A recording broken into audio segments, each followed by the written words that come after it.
And the second is authority and responsibility. Authority is the right to give orders and the power to extract obedience. Meanwhile, the responsibility is the obligation to carry out assigned duties. And the third one is discipline. So Vail suggests, discipline should be included in organizations. Yeah.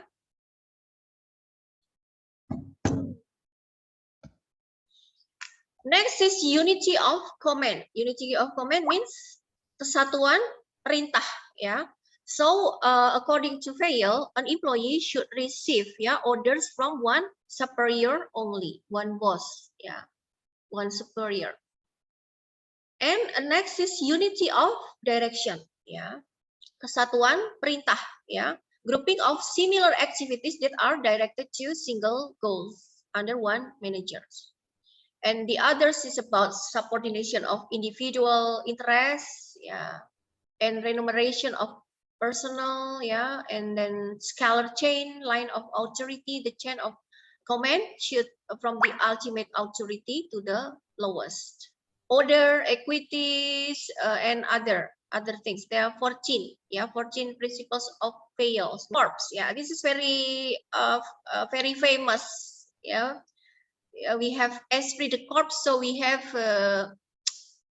sense of belonging, towards our organization. This is about team spirit, and this is very I think this is very famous, esprit de corps is very famous. Okay, next is the other author. I think it's very famous, when we are talking about classical organizations. We cannot separate from Weber. Maybe you have also heard, Weber. This is Germany sociologist, very famous. He is a German sociologist, and Weber first described the concept of bureaucracy. And according to Weber, bureaucracy is an ideal form of organizational structures. And he defined bureaucratic administration as the exercise of control on the basis of knowledge. And Weber states power is principally exemplified within the organization by process of control.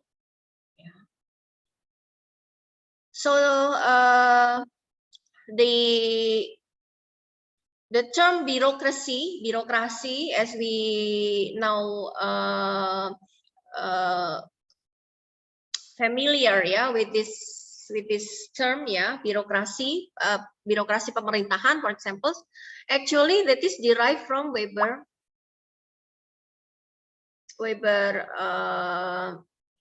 principles, or Weber ajaran Weber. Jadi sebetulnya birokrasi dari pemerintahan kita yang kita kenal sekarang ini itu that is the legacy of Weber. So Weber classifies organizations according to the legitimacy of their power and uses 3 basic classification. First is charismatic authority based on the secret or outstanding characteristic of the individual. Secondly is traditional authority, essentially a respect for customs. And the third is rational and legal authority. That is Weber said about the organizations.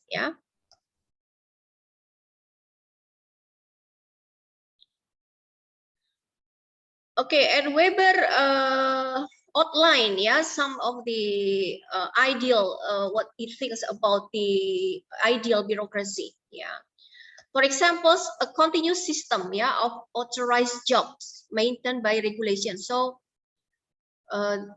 why in organization there should be SOP, so many SOP, especially in government, because it is the legacy of Weber. And then specialization encompasses a define of sphere of competence based on its division of labor. For example, this is what Weber think about the ideal bureaucracy. And they have to be rules, ya, rules, peraturan. Jadi harus banyak peraturan menurut Weber, ya. And all encompassing system of directives which govern behavior. Ya, ada banyak aturan, ya, apalagi kalau di organisasi di organisasi pemerintahan gitu ya, itu banyak sekali aturan misalnya. Ini kenapa ya?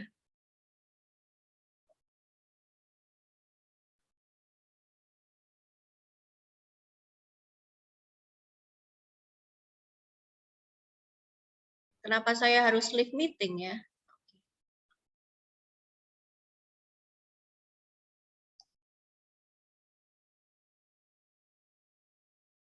Ya, jadi itu menurut Weber ya. Jadi menurut according to Weber ya, the ideal bureaucracy is happen when these things ya should be included ya, rules ya, and then impersonality ya, impersonal, no partiality either for the against clients, workers, and administrators or administrators. So we have to separate ya, tidak tidak ya bersifat impersonal, ya harus profesional menurut Weber, harus memisahkan ya antara kehidupan pribadi dan kita ya kepada clients atau bawahan kita dan lain sebagainya ya.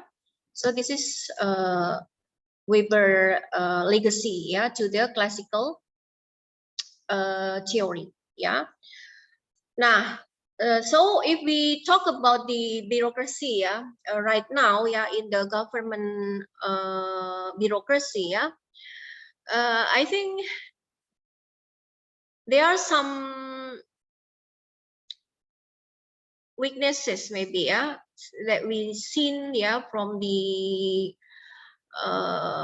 or maybe you have some experience when you go to the government office I found sometimes, but it is a few years ago actually. Now it's better, I think. Sometimes they just that they are starting their work at 9 a.m. in the morning and then they have a coffee at 10 a.m. and then after that they are working only for 2 hours approximately, then they have lunch at 12 a.m. Then after that they do nothing until 3 p.m. For example, when I go to kelurahan sometimes I saw this I saw this atmosphere but I think now it is better our government they started to reduce this inefficiency, and also they try to improve their public service. For example, now in Yogyakarta province we have unit pelayanan satu atap, for example. So in one roof, in one buildings, in one office, you can kita bisa mengurusi beberapa macam surat, for example. Nah, itu kan artinya ada perubahan ada perubahan atau yang dikatakan dengan reformasi birokrasi misalnya. Maybe you have other experience with the government officer but now I think they are better in their performance even when we are trying to buy tickets for train we can do online, for example, or we would like to extend our driving license right now we can do online for admission. I think this is a part of reformation of bureaucracy that done by the government. now, ya. So sebetulnya ya, actually what the Weber said about the organizations, ya, about the bureaucracy, it's a good thing, ya, it is a good thing. But ya, tetapi kadang dalam pelaksanaan or how do we perceive ya toward Weberian Weber concept, ya, sometimes it's we have a misperception. Ya, jadi sebetulnya yang dimaksud Weber itu nggak seperti itu, gitu ya. Bukan kemudian kok kita apa ya menjadi tidak produktif, ya. Kalau saya lihat kan banyak ya ASN itu kan nggak produktif dan lain sebagainya. Sebetulnya bukan seperti itu ya. Maksud Weber itu nggak seperti itu, gitu. Tapi dalam pelaksanaannya ya memang kadang-kadang ini di lapangan menjadi seperti itu, gitu ya. Jadi persepsi terhadap konsep-konsep Weber ini harus dilihat kembali, gitu ya. Birokrasi itu bukan kemudian menjadikan orang jadi kaku, orang jadi malas dan lain sebagainya. Nah, sehingga kemudian perlu adanya reformasi birokrasi itu tadi, gitu ya. Nah, kalau if we look at a few years ago ya, kita masih melihat banyak ASN itu bolos, gitu ya. They didn't do or they didn't perform ya. But now I think they are better ya in their performance and their improvement ya to give public service. And for the future ya, there will be 180 180.000 ya bakalan dipindah ke ibu kota baru. Jadi untuk persiapan for the preparing the new capital city in Kalimantan ya, 180,000 ya ASN personal will be moved to IKN, ibu kota yang baru ini. Dan mereka harus siap karena sudah ada SOP-nya, udah ada aturannya, udah ada SK-nya. They have to be moved ya.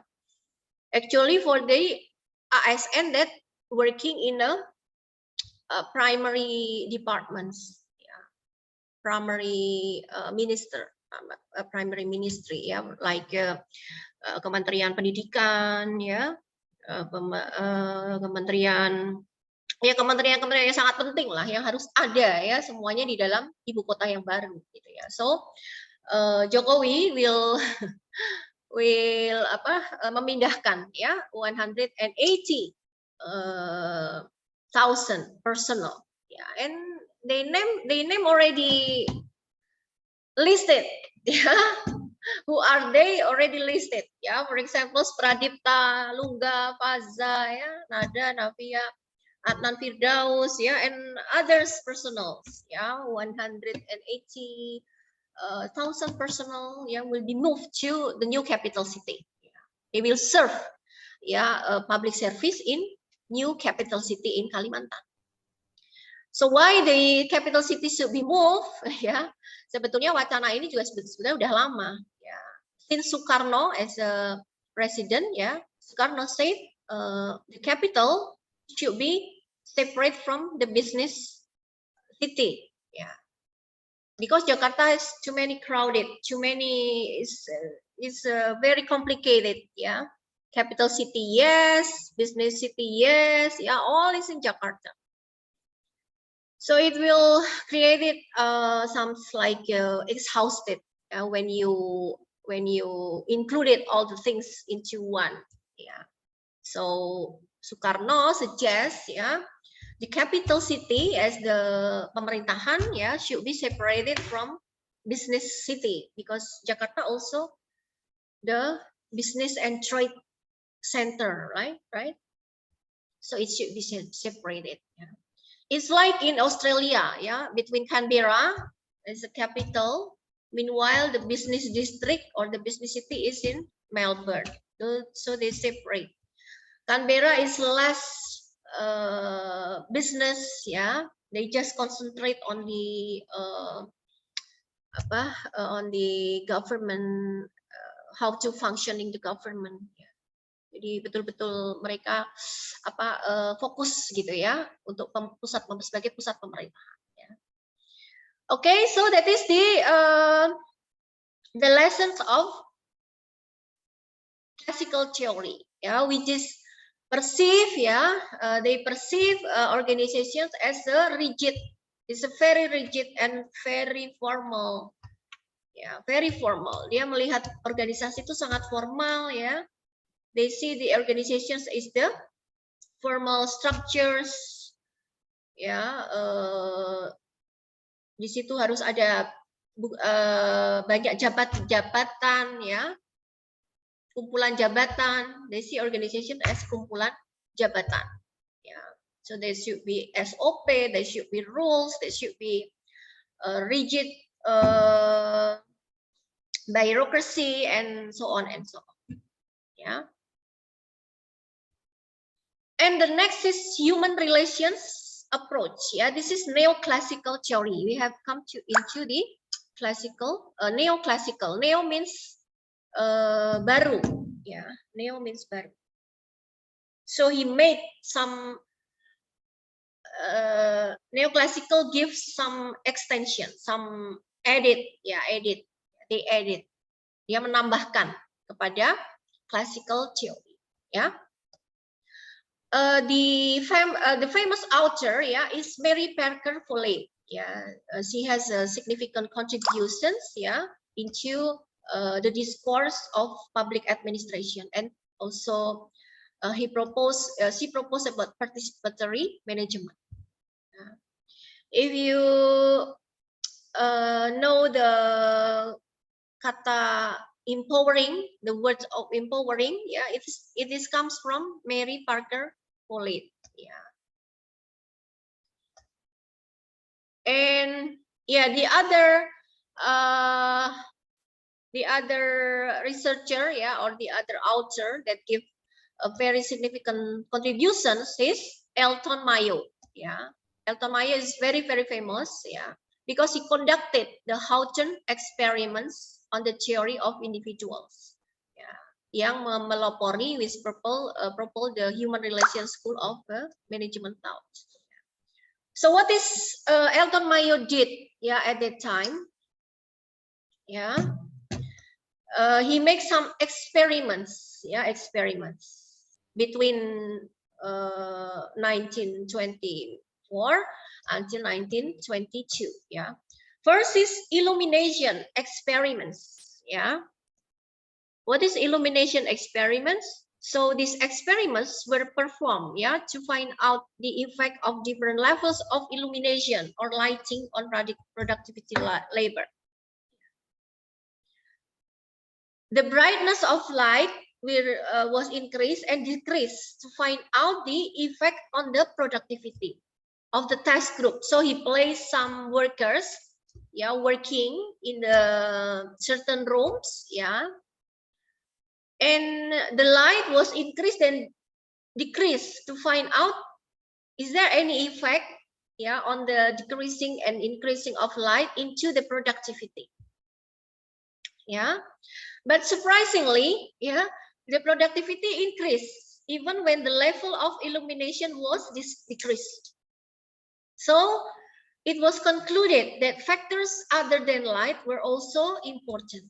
Nah, ini kan aneh, ketika lampunya dikurangi cahayanya, itu ternyata mereka masih produktif, bahkan lebih produktif gitu ya. Nah, ini berarti ada faktor lain gitu ya, yang menyebabkan mereka tuh tetap bisa produktif tuh kenapa? Nah, kira-kira seperti itu ya. And then part 2, this is 2 small groups of 6 female telephone relay assemblers were selected. Each group was kept in separate rooms. And from time to time, changes were made, in working hours, rest periods, lunch break, They were allowed to choose their own rest periods and to give suggestions. Surprisingly, yeah, our output increased in both the control rooms. Yeah. So it was concluded that social relationship among workers, yeah, participation and decision making, it had a greater effect on productivity than working condition itself. Yeah, so this is very important. Yeah, important findings. Yeah.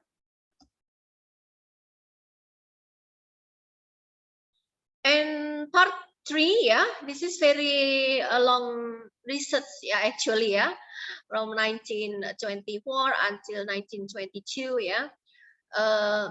21,000 employees, yeah, were interviewed, yeah, over the period of 3 years to find out the reasons for increased productivity. Yeah, it was concluded that productivity can be increased if workers are allowed to talk freely about matters that are important to them. So this is very, very significant, yeah, contributions to the theory of neoclassical. Yeah. And the other things is part 4, yeah, bank wiring observation room experiments. A group of male workers in the bank wiring room were placed under observation of 6 months. A worker's pay depended on the performance of group as whole. The researchers thought that the efficient workers would put pressure on the less efficient workers to complete the work. The researchers thought that the efficient workers will put pressure on the less efficient worker. Oke, ini ya hampir sama juga dengan sebelumnya ya.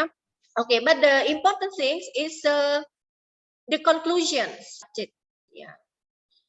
First is the social and psychological factors are responsible, yeah, for workers' productivity and job satisfaction. So not just salary, not just salary that important, but other factors, yeah, like giving attention to the workers, ya. Jadi intinya adalah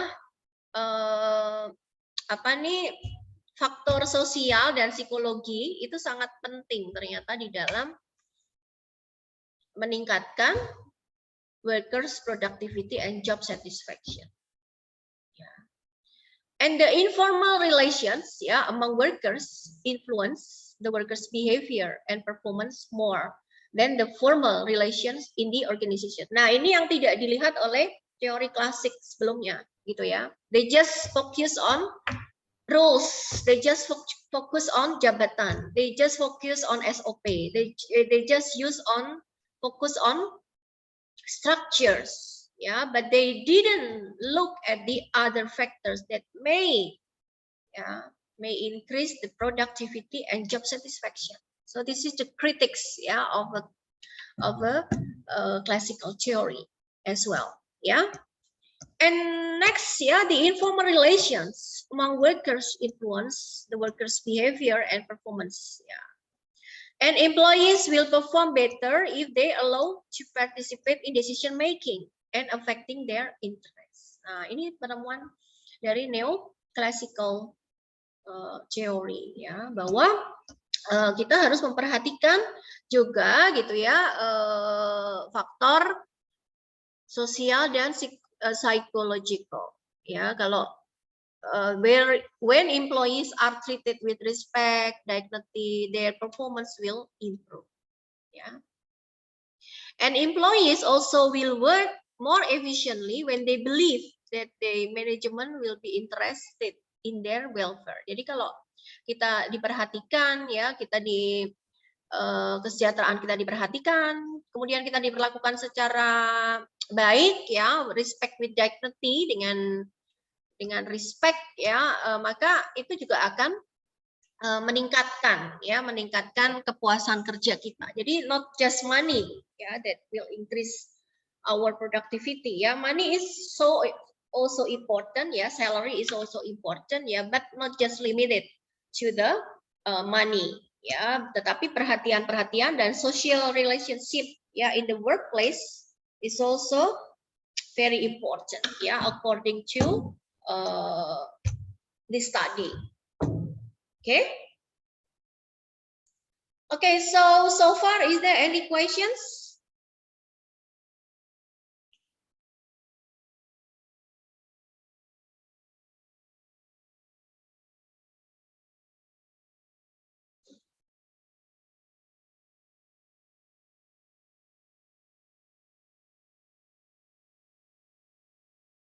Hello?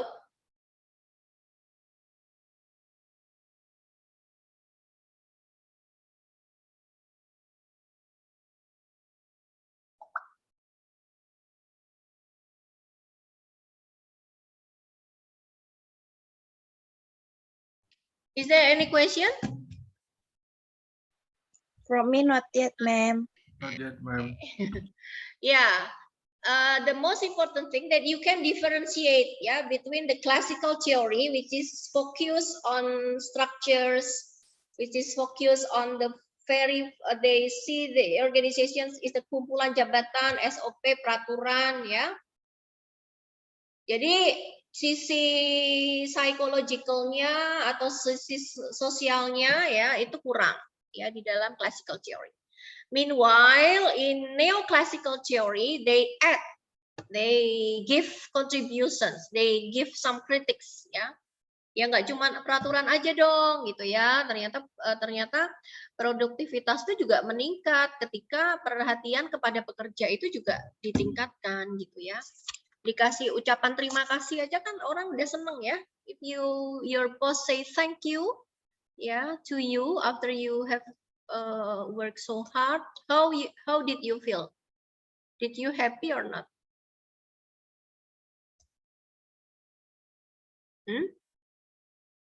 Unhappy. You just want money, not attention. Yeah, money also important, yeah. Salary is also important. Good salary is very important, but not just salary, yeah. We need a good atmosphere. We need treated by respect, yeah.